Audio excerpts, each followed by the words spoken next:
Hello, eu sou a Milena e bem-vindos a mais um vídeo do canal. E como vocês podem ver, mais dicas bem legal hoje, ok? Hoje eu tô aqui pra ensinar como fazer, ó, aqui foi a primeira fileira, ok? Agora eu vou fazer as coisas aqui. Hoje eu tô aqui pra ensinar mais 4 coisas, são quatro, 1, 2, 3, 4, 4 coisas, ok? Então, vamos lá. Primeiro de tudo, eu vou ensinar. Desculpa, eu coloquei a mão no microfone. Eu precisava fazer uma coisa muito legal que você vai precisar de aqui uma parede de pedregulho, uma cerca de pedregulho. Você vai precisar de vidro, não pode ser o painel, tem que ser o vidro normal. Você vai precisar de, deixa eu ver, aqui um funil e uma, deixa eu ver aqui, isso é surpresa, olha galera, bolsas de escola para high school, para série Vida de Estudante. Essa surpresa eu já mostrei, não é mais surpresa, acabou. É isso. Mas bom galera, agora o que a gente vai precisar mesmo? Ah, entendi, a gente vai precisar de teia. Vamos ver onde tem teia. Teia.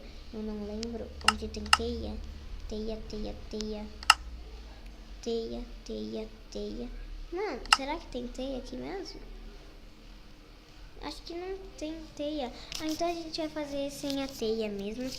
Pera aí, agora eu vou procurar com mais calma.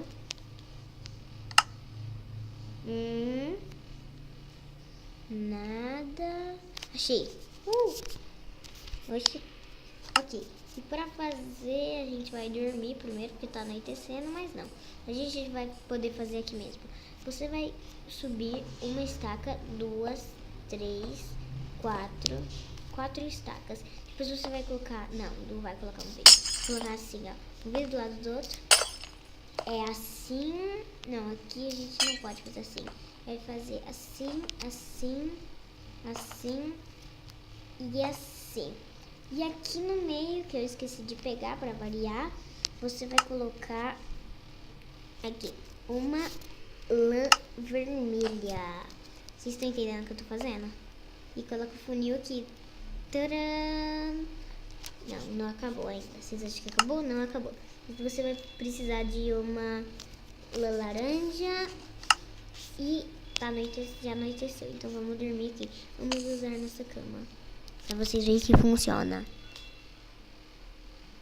Vamos dormir na parte de baixo. Bom dia. Da próxima vez a gente dorme na parte de cima. Eu tô pisando tudo no computador. Que bonito, né? Vou relaxar. Zoeira.